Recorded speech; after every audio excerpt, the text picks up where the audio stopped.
Alright, here's a quick walk around video on my 65 Ford Fairlane for sale. Let's see here, we'll get her opened up.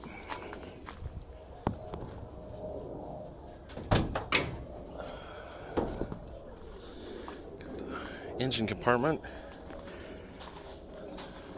We've got a little aluminum overflow tank, fan shroud, new battery and battery box.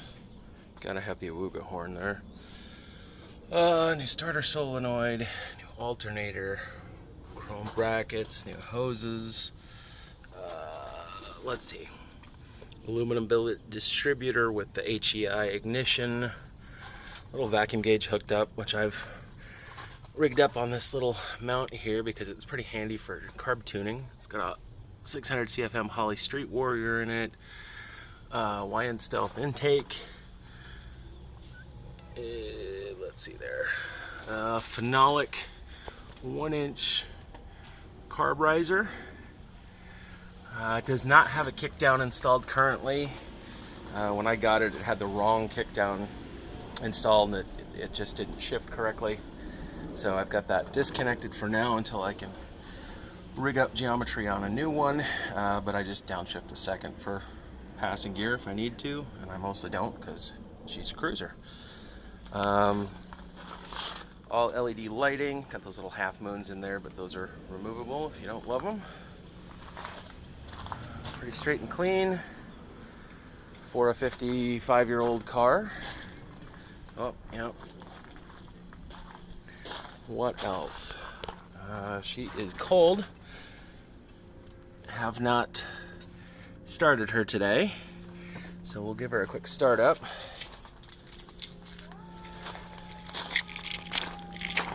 Interior, it's, in honest worn condition. Original door panels. I did re-skin them, so I used the old cardboard, cut a new template out of it's like whiteboard material. It's a fiberboard with a melamine laminate on it, and it works pretty well. I just wrapped the original vinyl on that, and I do have one of the original door skin cardboard inserts to use as a template. If somebody wants to make one out of something else down the road. Some 3D printed speaker mounts. Here, climb in. So basically, not having been run since yesterday, I'm going to give her 4 pumps to prime the carb. And she starts right up. All of the interior lights have been replaced with LEDs. I've got a little Chinesium digital gauge here that gives me temperature, voltage, oil pressure, just to make sure everything is working as it should. This little switch, before I replaced the radiator, the old radiator was kind of clogged up, and so I didn't want things to get too hot, so I had the gauge so I could keep track of the temperature.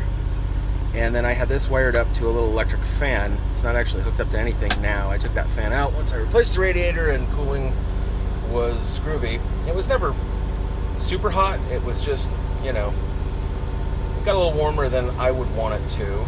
And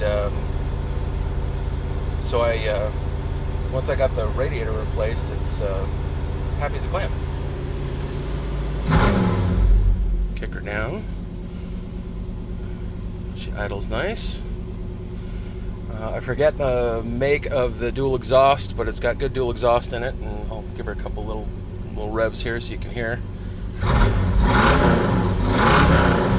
She's nice and healthy. I took the vinyl dash cap off because it was just shot, and the dash was nice and painted underneath. I did some of this trim in two-tone to match the original, so that's not exactly stock, but I like the look, so what the hell. Seats are in pretty good condition for being 55 years old. There's a back seat here. It's got the carpeting, little furry rear deck, and a couple more speakers. Headliner's in pretty good shape for being, I think, original. A couple little, I'm guessing, maybe sunglasses pokes or something back in the day there.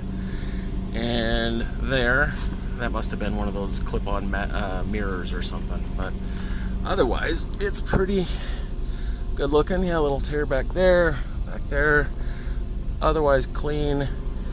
And, you know, there's kits to replace them, and I just haven't gotten around to it yet. So, what else? Here's the little air adjuster for the rear shocks. So it's got air. Get a better angle here. Whoop, there's the horn. It's got a little air compressor in the trunk. I'll show you that in a minute. But you let the air out here and pump it back up here. All right, we'll shut her off and I'll go around to the rear end here.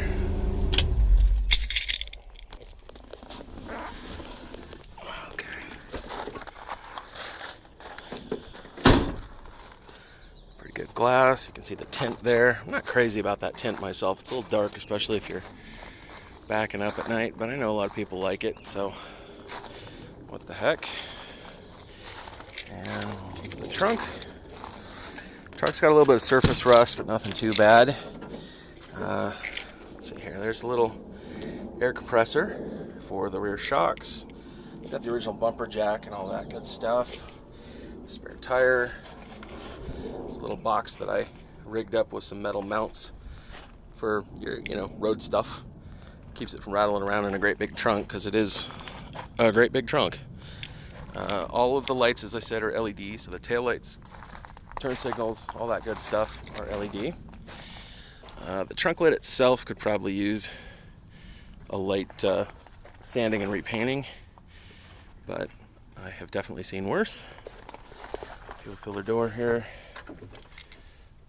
About what you'd expect.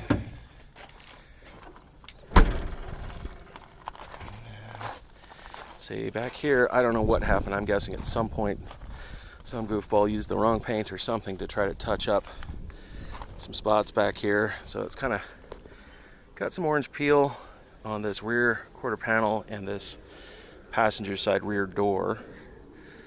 Top's pretty good. There's a little dent up here.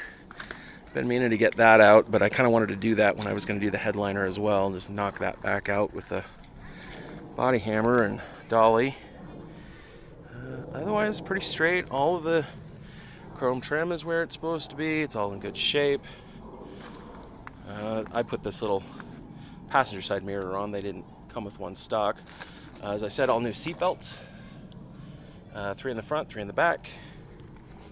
It's got pretty nice little wheels here. I think these are, I don't know, these are old American Racing or something, but they look pretty good. And we're back around to the front here. So, there she is, 65 Ford Fairlane.